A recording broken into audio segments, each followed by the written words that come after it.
RBSC Hindi ज्ञान के इस भाग में आप सभी का बहुत बहुत स्वागत है। कक्षा 10 अनिवार्य हिंदी के अंतर्गत हम अध्यायों की व्याख्याओं का अध्ययन कर रहे थे। आज हम कवि सूर्यकांत त्रिपाठी निराला की कविता अभी ना होगा मेरा अंत व मातृवंदना का अध्ययन करेंगे। यदि आपने अभी तक हमारे चैनल को लाइक और सब्सक्राइब नहीं किया है तो अतिशीघ्र लाइक और सब्सक्राइब कर ले। देखिए,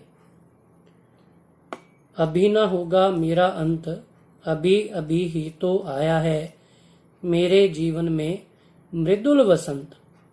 मृदुल यानी मनोरम, मनोहर। अभी ना होगा मेरा अंत।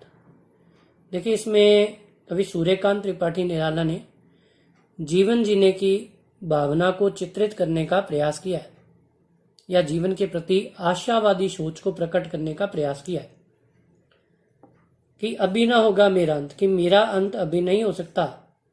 अभी अभी ही तो आया है मेरे जीवन में मृदुल वसंत, क्योंकि अभी अभी ही तो मेरे इस जीवन में मनोरम वसंत रूपी यौवनावस्था का आगमन हुआ है। अभी ना होगा मेरा अंत, इसलिए अभी मेरा अंत नहीं हो सकता, क्योंकि अभी यह मेरे जीवन का प्रथम चरण है। इसलिए प्रथम चरण होने के कारण, यौवनावस्था का चरण होने के कारण अभी मेरे जीवन का अंत संभव नहीं है। हरे हरे ये पात, पात यानी पत्तियां, डालियां कलियां कोमल गात, गात अर्थात शरीर। कवि कहता है कि जिस प्रकार वसंत ऋतु के आगमन पर डालियों पर हरे हरे पत्ते उत्पन्न हो जाते हैं और कोमल कलियां विकसित हो जाती हैं, उसी प्रकार मेरे शरीर में यौवनावस्था से अथवा यौवनावस्था के आगमन से शरीर का सुंदर विकास हुआ है। मैं ही अपना स्वप्न मृदुल कर, स्वप्न यानी कल्पनाएं, मृदुल यानी मनोहर या मनोरम, कर यानी हाथ, कि अब मैं भी अपनी मनोरम कल्पनाओं रूपी हाथों से फेरूंगा निद्रित कलियों पर। निद्रित अर्थात अलसाई हुई, आलस्य से युक्त कलियों पर अब उत्साह पूर्वक हाथ फेरूंगा, अर्थात आलस्य में जीवन जीने वालों को कर्मशीलता का संदेश दूंगा। जगह एक प्रत्युष मनोहर, और उनके जीवन में भी एक नव जीवन का, नव भोर का संचार करूंगा। प्रत्युष का अर्थ होता है भोर, और मनोहर अर्थात नवीन, कि उनके जीवन में भी नवीन आनंददायक जीवन का संचार करूंगा। देखिए अगली व्याख्या। पुष्प पुष्प से तंद्रालस लालसा खींच लूंगा मैं। तंद्रालस आलस्यता से युक्त, निद्रा में लीन, अपने नव जीवन का अमृत सहर्ष सींच दूंगा मैं। यहां पर भी कवि ने आलस्यता से युक्त जीवन जीने वाले लोगों में उत्साह का संचार करने का संदेश दिया। पुष्प पुष्प से तंद्रालस लालसा खींच लूंगा मैं। कवि कहता है कि जिस प्रकार वसंत ऋतु के आगमन पर सभी पुष्प पल्लवित हो जाते हैं और प्रकृति में नव आनंद का संचार होता है, उसी प्रकार मैं अपने इस यौवनावस्था रूपी आनंद का अमृत इस प्रकार के आलस्यता से जीवन जीने वाले लोगों में संचरित कर दूंगा, अर्थात सभी के कष्टों का निवारण कर दूंगा। द्वार दिखा दूंगा फिर उनको है मेरे वे जहां अनंत, और उन्हें भी लक्ष्य प्राप्ति का द्वार दिखला दूंगा। अनंत अर्थात लक्ष्य प्राप्ति, कि उन्हें भी लक्ष्य प्राप्ति का मार्ग दिखला दूंगा। अभी ना होगा मेरा अंत, कि इस प्रकार की मनोभावनाएं रखने के कारण अभी मेरे जीवन का अंत नहीं हो सकता, कि मेरे जीवन का यह है जब प्रथम चरण, इसमें कहाँ मृत्यु है जीवन ही जीवन, अर्थात उत्साह पूर्वक जीवन जीने का संदेश यहाँ व्यक्त किया गया। कवि कहता है कि यह मेरे जीवन का जब प्रथम चरण है अर्थात यौवनावस्था है, तो इसमें भला मृत्यु कैसे हो सकती है, कहाँ मृत्यु, अर्थात प्रश्न किया, तो इसमें मृत्यु भला कैसे हो सकती है जीवन ही जीवन, अर्थात अभी तो जीवन जीने का समय है और मेरा बहुत सा जीवन अभी शेष है। अभी पड़ा है आगे सारा यौवन, कि इस युवावस्था के पश्चात, यौवनावस्था के पश्चात जीने के लिए बहुत सा समय अभी शेष है। स्वर्ण किरण कल्लोलों पर बहता रे बालक मन। देखिए, कल्लोलों का अर्थ होता है लहरें।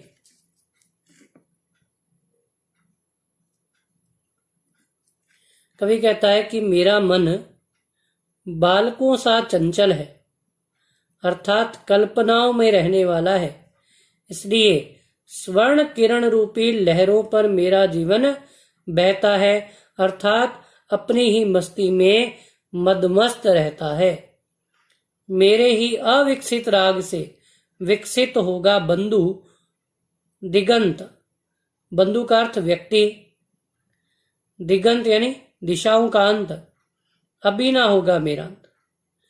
कवि कहता है कि मेरे अविकसित राग से अर्थात मेरी कर्मशीलता की भावना से लोगों में भी कर्म करने का भाव जागृत होगा और वे भी दिगंत, दिगंत का अर्थ होता है दिशाओं का अंत, और यहां पे इसका अर्थ है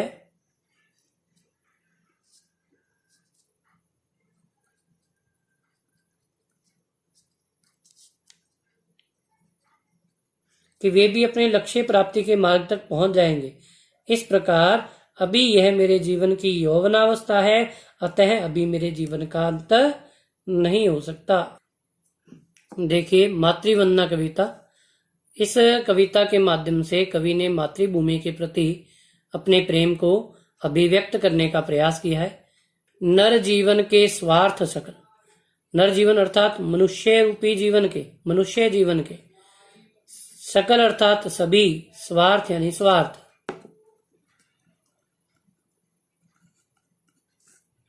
बलि हूं तेरे चरणों पर मां, मां अर्थात मातृभूमि।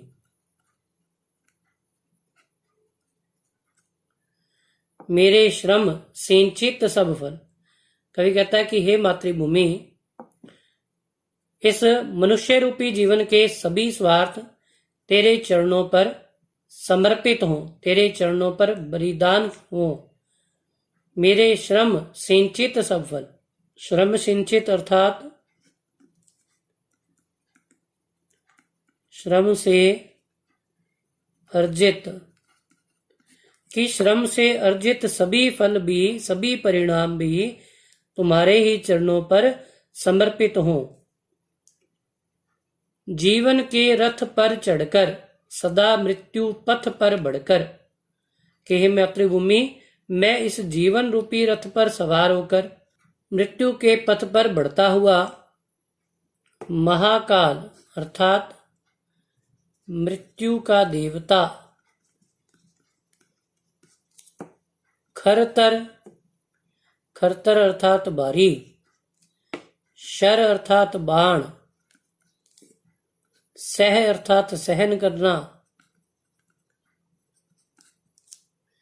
कि मैं इस मृत्यु के पथ की ओर अग्रसर होता हुआ मृत्यु के देवता के तीखे बाणों को अर्थात उसके प्रहार को भी सहन कर सकूं। मुझे तू कर दृढ़तर, दृढ़तर अर्थात शक्तिशाली, कि हे मातृभूमि, तो मुझे इतना शक्तिशाली बना दे कि मैं मृत्यु के देवता के कठोर प्रहारों को भी सहन कर सकूं। जागे मेरे उर में तेरी मूर्ति, अश्रु जल धोत विमल। उर अर्थात हृदय,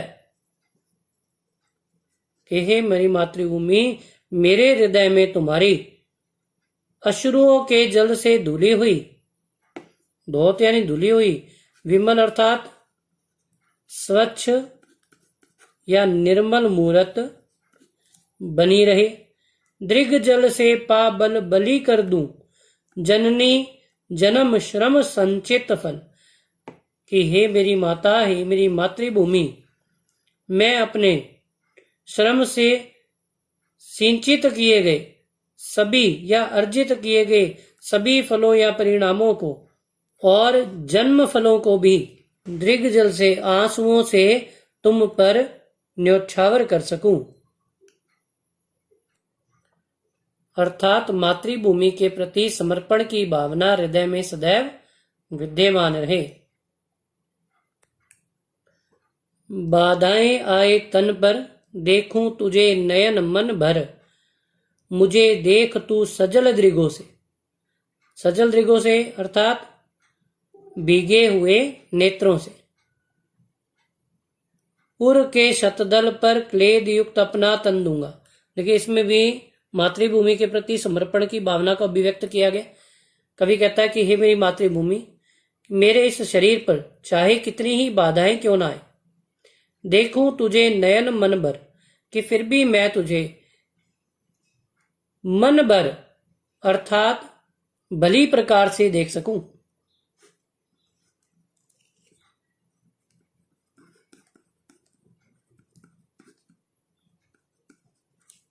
मुझे देख तू सजल दृगों से। अपलक, अपलक अर्थात बिना पलक झपकाए।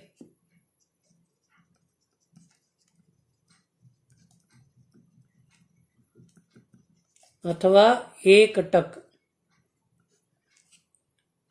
कि हे मेरी मातृभूमि, तुम भी अश्रु जल से युक्त नेत्रों से बिना पलक झपकाए मुझे देखती रहो। उर के शतदल पर क्लेद युक्त अपना तन दूंगा। देखिए क्लेद का अर्थ होता है पसीना, परंतु यहां इसका अर्थ पसीना ना होकर रक्त है। उर अर्थात हृदय, शतदल यानी कमल।